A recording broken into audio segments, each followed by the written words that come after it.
Éveillons-nous, le podcast signé Wesco, créateur, fabricant et distributeur de produits dédiés aux enfants depuis 1975. Ici, retrouvez tous nos conseils et nos outils pour que les enfants éveillent le monde. Bienvenue dans l'épisode numéro 28 de la série Main dans la main avec bébé. Enfin, vous l'attendiez, ce petit bout de machin qui vient révolutionner vos vies. Bébé est lové dans vos bras et vous vous demandez, serait-il livré avec un mode d'emploi ? Vous connaissez la réponse. Alors, chez Wesco, on a décidé de rassembler nos meilleurs neurones dans cette série et de vous accompagner dans cet incroyable voyage.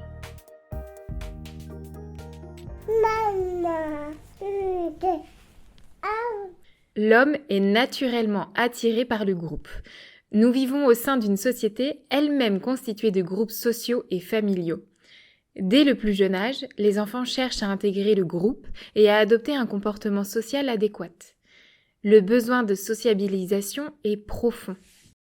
Ici, nous allons parler de la période sensible du comportement social selon Maria Montessori. La période sensible du comportement social est une phase relativement longue lors de laquelle l'enfant explore sa relation à l'autre et les relations entre les individus. Il observe, imite, teste, expérimente et corrige sa propre conduite pour rentrer dans le moule social. Avez-vous remarqué que bébé riait volontiers en même temps que vous, alors que vous êtes certain qu'il n'est pas tout à fait en mesure de comprendre le comique de la situation ? Il cherche simplement à vous imiter pour intégrer ce qui est pour lui un nouveau code social. Voici 2 clés pour développer son bien-être social. Tout d'abord, un attachement sécure.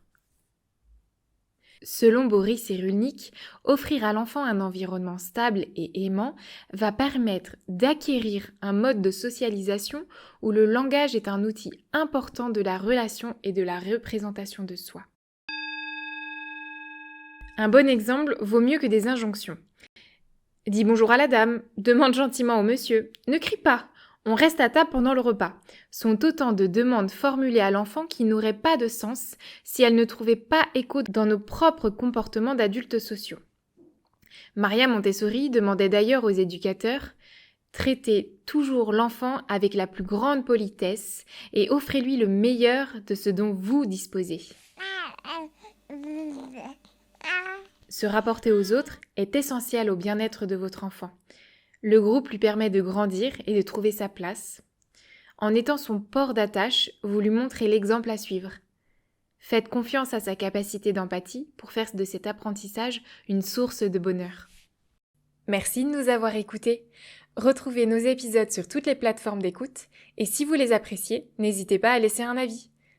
Ce podcast vous est proposé par Wesco.